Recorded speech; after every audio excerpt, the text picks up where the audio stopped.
하나님 말씀은 신약성경 마가복음 6장 1절에서 6절까지 말씀 보겠습니다. 신약성경 62페이지입니다. 마가복음 6장 1절에서 6절 말씀 제가 봉독해 드리도록 하겠습니다. 예수께서 거기를 떠나사 고향으로 가시니 제자들도 따르니라. 안식일이 되어 회당에서 가르치시니 많은 사람이 듣고 놀라 이르되 이 사람이 어디서 이런 것을 얻었느냐. 이 사람이 받은 지혜와 그 손으로 이루어지는 이런 권능이 어찌 됨이냐. 이 사람이 마리아의 아들 목수가 아니냐. 야고보와 요셉과 유다와 시몬의 형제가 아니냐. 그 너희들이 우리와 함께 여기 있지 아니하냐 하고 예수를 배척한지라. 예수께서 그들에게 이르시되 선지자가 자기 고향과 자기 친척과 자기 집 외에서는 존경을 받지 못함이 없느니라 하시며 거기서는 아무 권능도 행하실 수 없어 다만 소수의 병자에게 안수하여 고치실 뿐이었고 그들이 믿지 않음을 이상히 여기셨더라. 아멘. 반갑습니다. 우리 옆 사람에게 이렇게 인사하겠습니다. 주님의 은혜를 누리며 사십시오.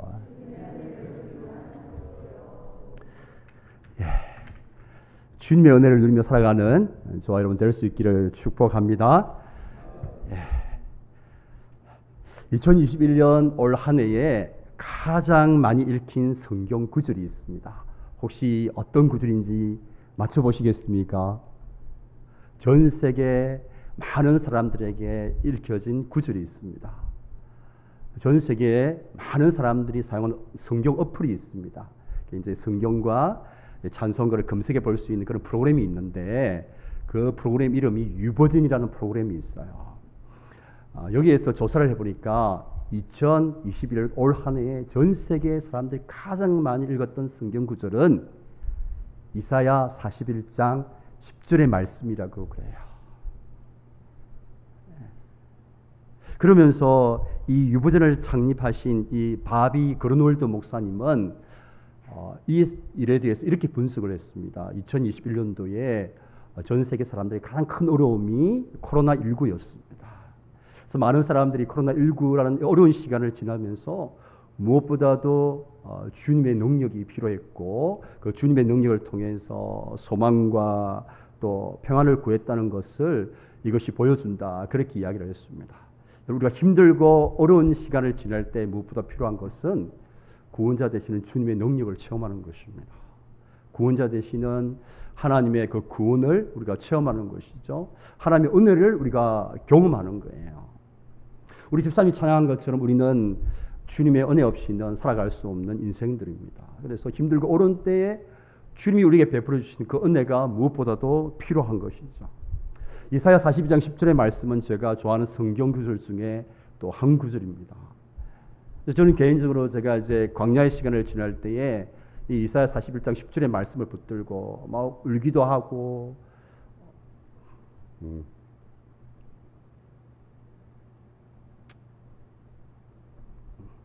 이 말씀을 붙들고 또 위로를 받고 또 소망을 가졌던 그런 말씀이기도 하죠. 뿐만 아니라 제가 이제 힘들고 어려운 가운데 있는 분들을 신방할 때마다 꼭 나누었던 말씀이 이 이사야 41장 10절의 말씀입니다. 우리 이사야 41장 10절 말씀을 함께 읽도록 하겠습니다. 다 함께 읽겠습니다. 두려워하지 말라 내가 너와 함께함이라. 놀라지 말라 나는 내 하나님이 됨이라. 내가 너를 굳세게 하리라. 참으로 도와주리라. 참으로 나의 어려운 오른손으로 너를 붙들리라. 아멘. 우리를 향한 하나님의 놀라운 약속입니다. 내가 너와 함께할 것이다. 너의 하나님이 되어줄 것이다. 너를 붙들어 줄 것이다. 너를 도와줄 것이다. 너와 함께해 줄 것이다. 우리를 향한 하나님의 구원의 약속입니다. 우리에게 하나님께서 은혜를 베풀어 주시겠다는 그런 소망의 약속입니다. 우리 주님은 우리에게 구원을 베푸시기를 원하십니다.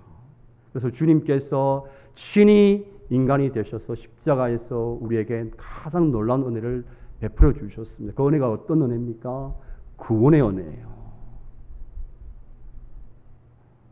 이해할 수 없는 하나님의 그 사랑 때문에 저와 여러분이 십자가를 통해서 구원이라는 놀라운 은혜를 받았습니다.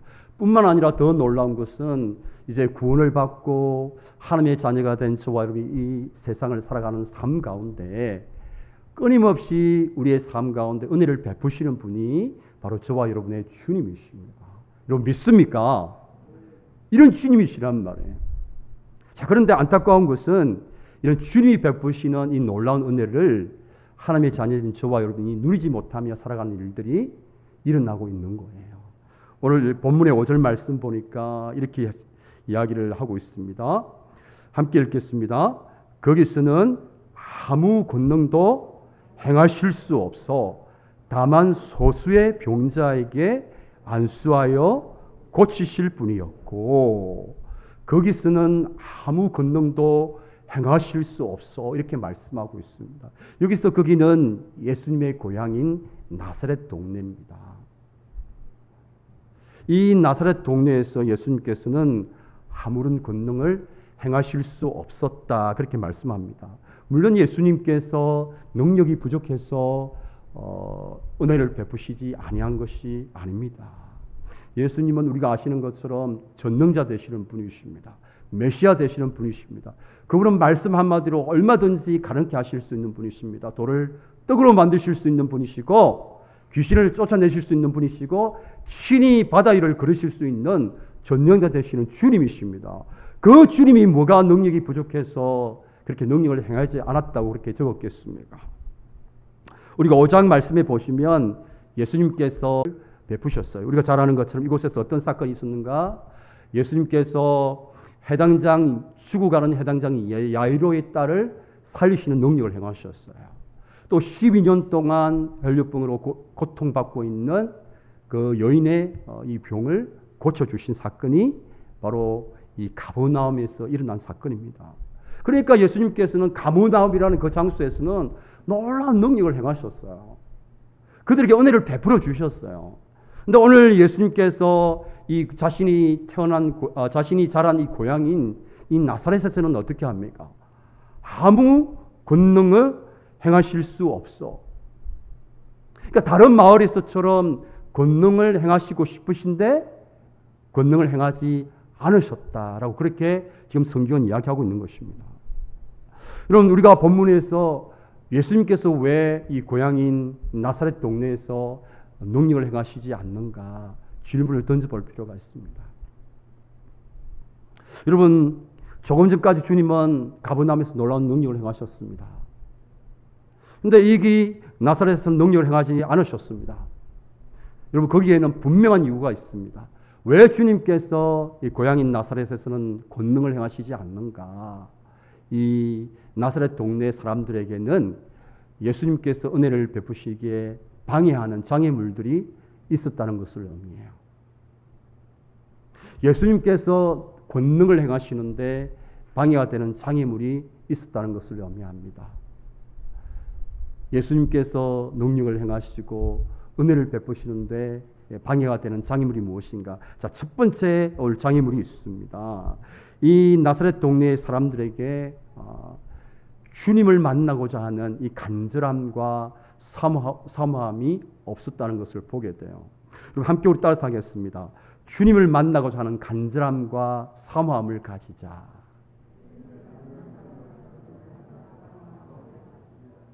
오늘 2절 말씀을 같이 한번 보겠습니다. 안식일이 되어 회당에서 가르치시니 많은 사람이 듣고 어떡하되 놀라 이르되 라고 되어 있습니다. 이 사람이 어디서 이런 것을 얻었느냐? 이 사람이 받은 지혜와 그 손으로 이루어지는 이런 권능이 어찌 됨이냐? 자, 여기까지 보시면 나사렛 사람들은 적어도 예수님에 대해서 관심이 있었다는 것을 보게 됩니다. 예수님에 대한 나름대로의 지식도 가지고 있습니다. 그들은 예수님의 가르치심에 무척 놀랐습니다. 그리고 그 행하신 그 권능에 대해서 무척 놀랐다고 성경은 되어 있습니다. 도대체 예수님께서 어디서 저런 지혜를 얻었을까? 어디서 저런 능력이 나오는 것일까? 그들은 예수님에 대해서 관심을 가졌습니다. 그런데 중요한 것은 예수님에 대해서 이런 관심을 가지고 있고 이런 지식을 가지고 있고 예수님의 가르침에 놀라고 예수님의 능력에 놀랐다면 어떻게 해야 됩니까? 그걸로 끝이 나면 안 되잖아요. 어디로 나가야 됩니까? 예수님의 그 놀라운 그 능력의 말씀, 그 권능의 말씀을 내가 체험하고자 하는 간절함과 사모함이 있어야 된단 말이에요. 그런데 오늘 이 나사렛 동네 사람들은 예수님이 가르치시는 그 가르치심에 놀랐고 그 행하시는 권능 앞에 놀랐어요. 그걸로 끝. 아무런 역사가 일어나지 않는 것입니다.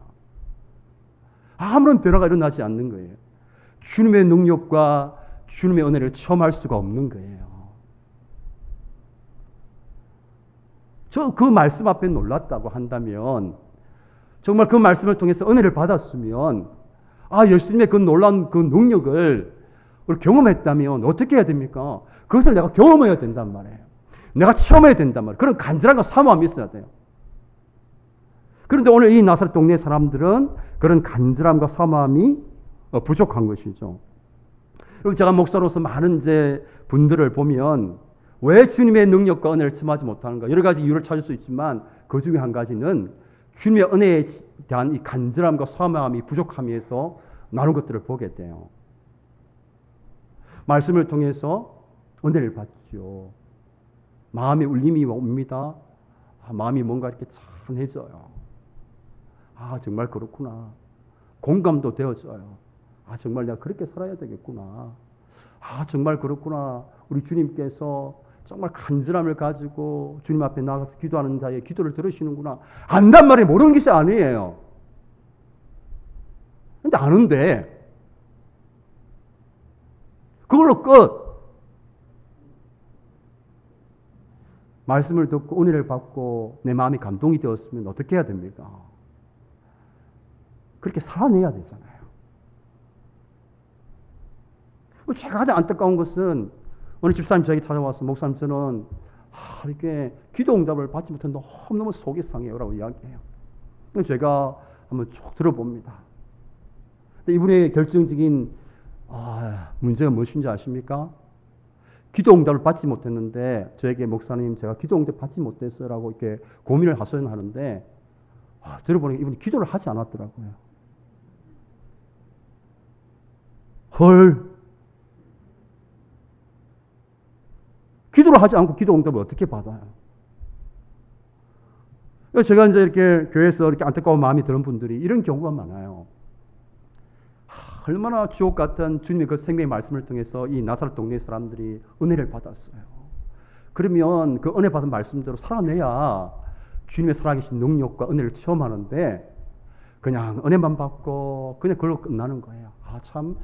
저분이 참 말씀을 참 탁월하게 잘 전하구나. 우리 이스라엘 동네에서 가장 탁월한 설교자일 거야. 이렇게 생각하고 끝나는 거예요. 그러니까 이제 은혜를 받았는데 그 은혜 받은 말씀대로 살아내지 못하니까 아무런 삶에 주님의 그 능력이 일어나지 않는 거예요. 체험되지 않는 거예요. 주님의 은혜가 경험되지 않는 거예요. 아무리 작은 말씀이라도 내가 그 깨달은 말씀대로 내 마음이 울림이 있는 말씀대로 그렇게 실천해야만 그게 주님의 능력이 경험되어지고 주님의 은혜가 경험되어지는데 그냥 그걸로 끝나는 거예요. 그러면 아무런 역사가 일어나지 않는 것입니다. 여러분, 주님의 능력과 은혜는 그냥 가만히 있는 사람에게 주어지는 게 아니에요. 제가 말씀드렸잖아요. 구원의 은혜는 하나님께서 우리에게 거저 주셨지만 우리가 일상생활에서 누리는 은혜는 어떻게 하라? 구하라. 그리하면 너희에게 주실 것이요. 구해야 된다니까요. 사모해야 된다니까요. 간절함을 가져야 된다니까요. 구원의 은혜는 그저 주는 거지만, 그저 받는 거지만 그냥 우리 삶 가운데 주어지는 은혜는 그냥 주어지지 않아요. 여러분들이 간절하게 구하고 사모해야 된다는 거예요. 그래야만 주님의 은혜가 여러분 가운데 누려져요. 주님의 살아계신 능력을 체험해요. 그리고 많은 분들이 예수님의 능력을 체험하고 싶어 합니다. 은혜를 누리면서 살아가고 싶어요. 그런데 결정적인 문제는 마음은 있어요. 나도 기도 응답 받고 싶다. 나도 하나님이 살아계심의 그 능력들 체험하고 싶다. 옆에 있는 집사님, 집사님 목장에서 이야기하는데 나 아마 기도했는데 기도 응답 받았어. 하면 그냥 부러워하고 어떻게 집사님 저 기도 응답을 받았지? 또 괜히 하나님께 삐지고 하나님은 뭐 하시나 내 기도는 듣지 않으시고 뭐 이렇게 생각하고 다른 사람들 하나님 만난 그런 이야기들 간증 나누면 그 간증 듣고 부러워하고 거기에서 끝나는 거예요. 그러니까 다른 사람들로부터 하나님의 살아계신 능력 체험에 대한 이야기 듣고 기도 응답 받았던 이 이야기를 들으면 우리 마음속에 어떤 마음이 들어야 됩니까? 나도 기도 응답을 받아야 된다는 그런 간절한 사모함이 생겨야 되잖아요. 나도 저 집사님처럼 힘들고 어려운데 정말 약속의 말씀 붙잡고 주님 앞에 기도함으로 하나님이 나에게 베푸시는 그 놀라운 그 은혜, 그 능력을 나도 좀 체험해봐야 되겠다. 이런 간절한 사모함이 있어야 되잖아요. 이런 간절한 사모함을 가지고 어떻게 해야 됩니까? 어떻게든 은혜 받아야 되겠다고 하고 하나님 앞에 나아가야 된단 말이에요. 근데 그런 건 없이 뭡니까? 늘 뭡니까? 기도 응답도 받고 싶고 하나님의 능력도 받고 싶고 하나님의 구원도 체험하고 싶고 그런데 실제로 내가 그것을 위해서 아무것도 하지 않는 거예요. 기도하지도 않습니다. 간절하게 주님 앞에 나오지도 않습니다. 그런데 어떻게 우리가 하나님의 은혜를 체험하고 어떻게 하나님의 능력을 경험할 수 있느냐 말이에요. 힘들고 어려운 일이 있는데 정말 주님의 은혜가 아니고서는 감당할 일이 아닌데 가만히 있는 거예요. 그냥 근심하고 걱정하고 염려하고 나는 왜 이렇게 내 인생이 이렇노? 나는 왜 이 발자가 이렇노? 내가 교회 다니는데 하나님은 나를 안 도와주고 마시나? 그냥 그렇게만 생각한단 말이에요. 그러니까 우리의 삶 가운데 주님의 능력과 주님의 구원이 체험되지 않아요. 여러분, 저는 우리 청년들에게도 늘 부탁하는 게 있어요. 이제 뭐 취업을 준비하잖아요. 어렵잖아요. 그죠? 요즘 같을 때. 여러분, 취업을 준비할 때 그때부터도 이 주님의 도우심을 구하고 주님의 도우심을 경험해야 돼요. 그래야만 내가 좋은 곳에 취직되고 높은 자리에 올라갈 때 주님을 위해서 살아갑니다. 그럼 준비하는 시간부터 내가 신앙으로 접근하지 않으면 내가 아무리 사회적으로 높은 지위에 올라갔다 할지라도 주님을 위해서 살지 않아요. 그리고 세계 9대 거짓말 중에 한 가지입니다. 세계 8대 거짓말 중에 한 가지가 뭡니까? 우리 고3 학생들 대학교 들어가면 교회 열심히 다닐게요. 그게 8대 거짓말이에요. 절대 안 믿습니다. 한 번도 그렇게 해서 교회 열심히 다니는 사람 본 적이 없어요. 제 손에 먹을 찢습니까? 장을 찢습니다. 나오면. 없어요. 여러분, 우리는 예수님에 대한 지식들이 있습니다. 예수님이 어떤 분이신지를 제법 잘 알고 있습니다. 하나님이 전능하신 분이라는 걸 알고 있습니다. 우리가 구원자가 되시는다는 사실을 잘 알고 있습니다. 알면 뭐합니까? 그냥 여기서 머물러 있는 거예요. 구원자 되시는 우리가 하나님을 경험해야 되잖아요. 전능자 되시는 그 주님을 체험해야 되잖아요. 그렇게 하면 어떻게 해야 됩니까? 간절한 사모를 가지셔야 돼요. 우리가 예레미야 29장 13절 말씀에 이렇게 말씀하죠. 다 함께 읽어보겠습니다. 너희가 온 마음으로 나를 구하면 나를 찾을 것이요 나를 만나리라. 또 잠언 8장 17절 말씀요. 나를 사랑하는 자들이 나를 간절히 찾는 자가 나를 만날 것이니라. 이 간절함과 사모함을 가질 때에 하나님의 능력과 은혜를 체험한 줄 믿으시기를 축복합니다. 여러분, 왜 주님이 나사렛에서 능력을 행하시지 아니하셨는가? 그분이 믿음이, 그분 능력이 부족했을까? 아닙니다. 주님의 은혜를 방해하는 장애물의 두 번째가 바로 신앙의 편견 때문입니다. 우리 한번 따라서 하겠습니다. 신앙의 편견에서 벗어나 늘 새로운 은혜를 구하자. 우리 3절 다 같이 읽겠습니다. 이 사람이 마리아의 아들 목수가 아니냐?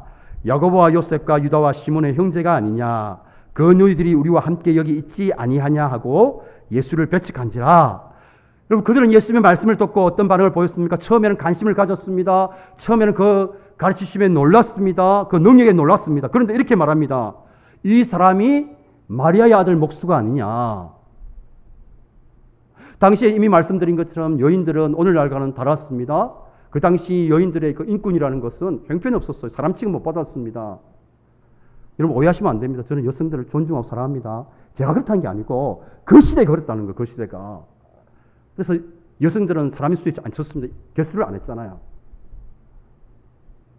그런데 보십시오. 마리아의 아들 예수, 지금 예수님을 무시하는 거예요. 당시 이제 예수님은 이 사생자라는 그런 소문을 어릴 때부터 안고 자랐잖아요. 근데 이제 예수님 육신의 아버지 요셉이 아마 이때 죽었던 것 같아요. 그러니까 이 표현 자체가 얼마나 그 모욕하는 표현이겠어요. 뿐만 아니라 이렇게 이야기하죠. 야고보와 요셉과 유다와 시몬의 형제가 아니냐. 그 너희들이 우리와 함께 여기 있지 않냐냐. 여러분 말로 바꿔볼까요? 아, 예수의 어머니 마리아, 예수의 남동생, 예수의 여동생 다 잘 안다는 거예요. 우리가 함께 자랐다는 거예요. 다 봤다는 거예요. 그러니까 이들은 예수님의 가르침에 대해서 놀랐습니다. 예수님의 능력에 대해서 놀랐습니다. 그런데 예수님의 은혜를 입고자 하는 간절함과 사모함이 없으니까 그들이 가지고 있는 이 정보들이 어떻게 바뀌게 됩니까? 신앙의 편견으로 바뀌게 돼요. 여러분 우리가 그 놀라운 말씀을 우리가 접하고 그 능력을 보면 당연히 이들은 마리아의 아들 목수가 아니냐 어떻게 반응이 나와야 됩니까? 하나님의 아들 예수가 아니냐 이렇게 반응이 나와야 돼요. 그러니까 메시아 대신 예수 그리스도를 깨닫지 못해요. 왜요? 편견 때문에 그래요. 다 안다는 거예요.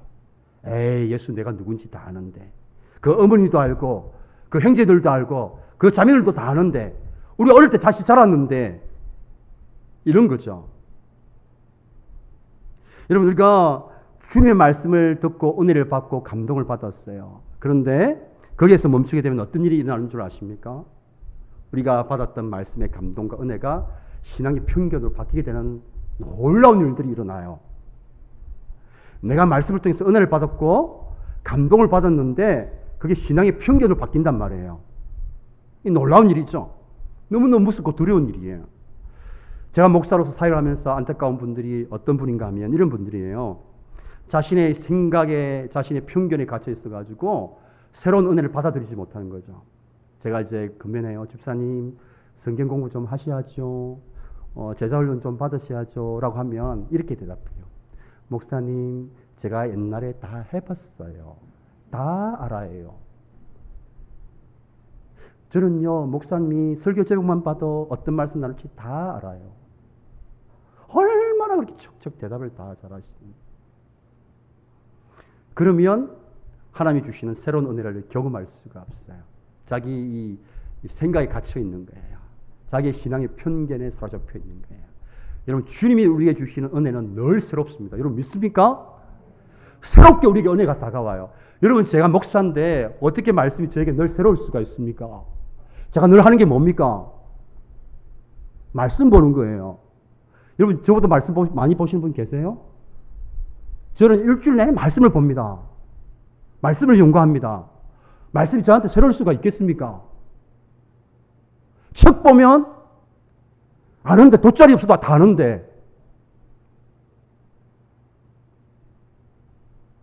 뭐 어떻게 이 말씀이 저한테 새롭게 다가올 수 있겠어요?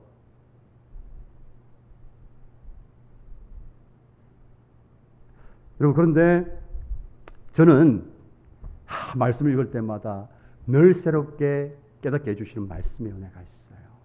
여러분 그렇기 때문에 제가 여러분에게 설교할 수 있는 거예요. 어떻게 평생을 설교를 하겠어요? 새로운 깨달음과 은혜가 없으면. 저는 이제 말씀을 이렇게 연구할 때마다 늘 기도를 해요. 하나님 제가 이 말씀을 늘 새로운 마음을 가지고 읽을 수 있도록. 그래서 이 말씀을 새롭게 깨닫고 새로운 말씀의 은혜를 누릴 수 있도록 그렇게 마음을 가지고 기도해요. 그래서 저는 말씀을 대할 때 늘 처음 대하는 것처럼 말씀을 대합니다. 그래서 말씀을 대할 때마다 하나님께서 늘 새로운 말씀을 깨닫게 해주세요. 여러분 우리는 하나님의 은혜와 이 능력은 늘 우리에게 새롭게 다가와요. 여러분 10년 전에 나에게 다가온 말씀의 은혜와 그런 모습으로 다가오지 않아요. 주님의 은혜는 매 순간마다 매 상마다 우리의 삶 가운데 늘 새롭게 다가오는 거예요. 그런데 자기 편견에 사로잡혀 있으면 신앙의 편견에 사로잡혀 있으면 이 새로운 은혜를 누릴 수가 없는 거예요. 다 안다는 거예요. 옛날에 다 해봤다는 거예요. 기도했다는 거예요. 기도에 대해서 잘 안다는 거예요. 성경에 대해서 잘 안다는 거예요. 알긴 뭘 알아요. 모르잖아요. 그러면서 다 한대. 옛날에 다 해봤대요. 그러니까 늘 새롭게 해주시는 주님의 은혜를 처음 할 수가 없는 거예요. 10년 전에 20년 전에 했던 거 그거 붙잡고 있어요. 그러면 지금은 늘 우리를 새롭게 해주시는 하나님의 그 신실한 은혜, 낡은 은혜가 아니라 지금 현재 우리의 삶 속에 새로운 말씀으로 우리의 새로운 삶의 삶 가운데 다가오는 새로운 말씀의 은혜가 있는데 그걸 누려야 된단 말이에요. 근데 자기 평을 사로잡고 있다는 거예요. 기도해야 되는데 목사님요 제가 기도해 봤는데 안 되던데요.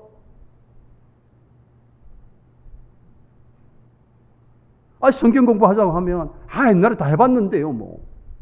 이미 제자로는 다 경험해봤는데요 뭐. 그러니까 이렇게 하면 자기 편견에 사로잡혀 있게 되는 거예요. 여러분 우리가 이런 어떤 신앙에 자기 편견에 사로잡혀 있으면 새롭게 부어지는 주님의 은혜가 우리 가운데 경험될 수가 없어요. 여러분 은혜는 날마다 늘 새롭게 우리의 삶 가운데서 누려져야 돼요. 자꾸 옛날 거 이런 붙들지 마세요. 옛날에 내 받았던 은혜 그건 옛날이에요. 여러분 과거를 묻지 마세요. 과거가 뭐 어떻다는 겁니까? 지금 현재 내가 하나님이 주시는 새로운 말씀의 은혜 가운데 있는가? 새로운 말씀의 은혜를 누리며 그 말씀 때문에 내 삶이 약함 가운데 강함을 누리고 있는가? 이게 중요하단 말이에요. 지금 현재 하나님 주시는 그 새로운 말씀의 은혜가 나의 삶을 붙들고 내가 힘들고 어려운데 그 말씀이 나를 버티게 하고 지탱해 주는 말씀이 되고 있는가? 이게 중요하단 말이에요. 그런데 우리의 신앙의 편견이 자기 생각에 사로잡혀 있는 이것이 하나님의 새로운 그 말씀의 은혜가 우리 가운데 부어지는 것을 방해하는 장애물이 돼요. 여러분 오늘 주님께서 왜 능력을 행하지 않으셨습니까? 마지막 세 번째는 그들이 믿지 않았기 때문입니다. 우리 함께 따라서 하겠습니다. 구원자 주님에 대한 믿음을 가지자. 그리고 6절을 한번 보십시오. 6절을 다 함께 보십시오. 저희의 무엇을 이상하게 여기셨더라? 믿지 않음을 이상하게 여기셨더라. 저희가 믿지 않았기 때문에 주님은 능력을 행하시지 아니하셨어요. 사랑하는 여러분, 오늘도 주님은 믿음을 통해서 역사하십니다. 여러분 믿습니까? 오늘날도 그렇고 어느 시대다 그렇고 주님은 믿음 말고는 역사하지 않아요. 믿음이 없는 곳에 주님의 능력과 주님의 은혜는 나타나지 않습니다. 믿음이 있는 곳에 주님의 능력과 주님의 은혜가 나타나져요. 여러분 5장에 나오는 이 회당장 야이로와 그렇고 12년 동안 혈병을 안고 있던 여인도 우리 주님께서 은혜를 베풀어 주시고 능력을 베풀어 주시는데 공통적으로 언급한 단어가 바로 믿음입니다.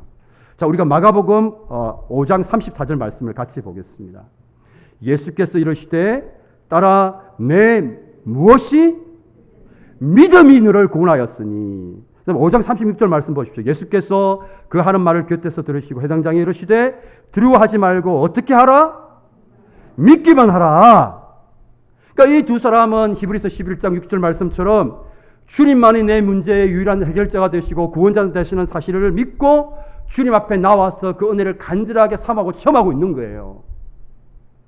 하나님께 나아가는 자는 반드시 그가 계신 것과 그가 자기를 찾는 자들에게 어떻게 하시느니 상 주시는 이심을 반드시 능력을 행하시고 구원을 베푸시는 이심을 믿어야 할지라 그 믿음 가지고 주님 앞에 나와서 은혜를 구하고 그렇게 간절한 거 삼아로 나오라는 거예요. 그 믿음을 보시고 우리 주님께서 해당장 야의 딸을 고쳐주셨고 12년 동안 혈병을 앓고 있는 여인을 고쳐주셨습니다. 여러분 오늘날 저와 여러분 너무너무 주님의 은혜와 주님의 능력이 필요한 시대를 살아가고 있지 않습니까? 주님의 은혜 아니면 주님의 능력 아니면 우리 어떻게 이 세상에서 그리스도인답게 살아갈 수 있어요? 세상 거대한 골리앗과 같아요. 얼마나 거대하게 보이는지 모릅니다. 세상의 가치관, 세상의 그 흐름이 얼마나 강력하게 우리 가운데 다가오는지 몰라요. 여러분 주님의 능력 아니고 주님의 은혜 아니고 살아갈 수 있습니까?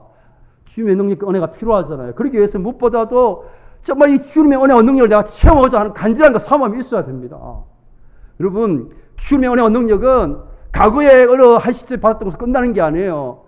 날마다 늘 새롭게 내 삶 속에서 주님의 능력과 주님의 은혜를 경험해야 된단 말이에요. 그렇게 해서 무엇보다 뭐가 필요해요? 구원자 되시는 주님 앞에 대한 믿음이 필요해요. 사랑하는 우리 평강의 성도 여러분, 정말 저와 여러분이 주님의 날마다 신선한 은혜, 새로운 은혜가 우리 삶 가운데 풍성하게 체험되어지기를 주님의 이름으로 축복합니다. 예, 축복합니다. 우리 같이 찬양하고 기도하겠습니다.